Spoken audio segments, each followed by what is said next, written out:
Now let's bring in NBC News senior national political reporter Sahil Kapoor. He spoke exclusively with Senate Minority Leader Mitch McConnell, and McConnell had some things to say about former President Trump. Sahil, what did he say?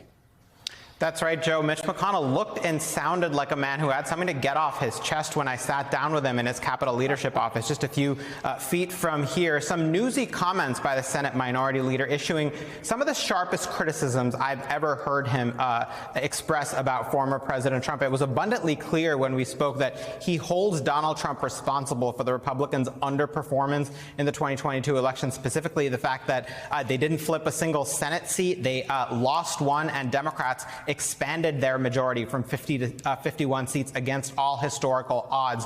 What did he say about Donald Trump? Let's put this up on the screen. He said, quote, "I think the former president's political clout has diminished." That's what he said he believes has changed between 2022 and 2024. He went on to say, regarding 2022, "We lost support that we needed among independents and moderate Republicans, primarily related to the view they had of us as a party, largely made by the former president, that we were sort of nasty and tended toward chaos," unquote. In other words, this is Mitch McConnell saying a lot of independents and swing voters who were crucial to the result in the 2022 election have a negative view of the Republican Party, seeing many of their candidates as nasty because of Trump. And there was a purpose to all of this. It wasn't just McConnell venting. The purpose was McConnell issuing a call to Trump to essentially back off 2024 Senate primaries by saying, McConnell intends to be actively involved. These are his words.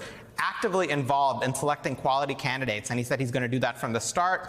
He did tell me that he, felt he couldn't do much of that in 2022 because he conceded Donald Trump's political influence was so significant in Republican primaries that there wasn't much he could do in all but a couple of states. He mentioned Alabama and Missouri as two red states where he did intervene, and Republicans held those held those seats in the end. But he insists that this diminished man, as he says it, who is running for president in 2024. Again, trying to make a comeback, is not going to be able to have the same kind of influence in the Senate primaries that he did this time around.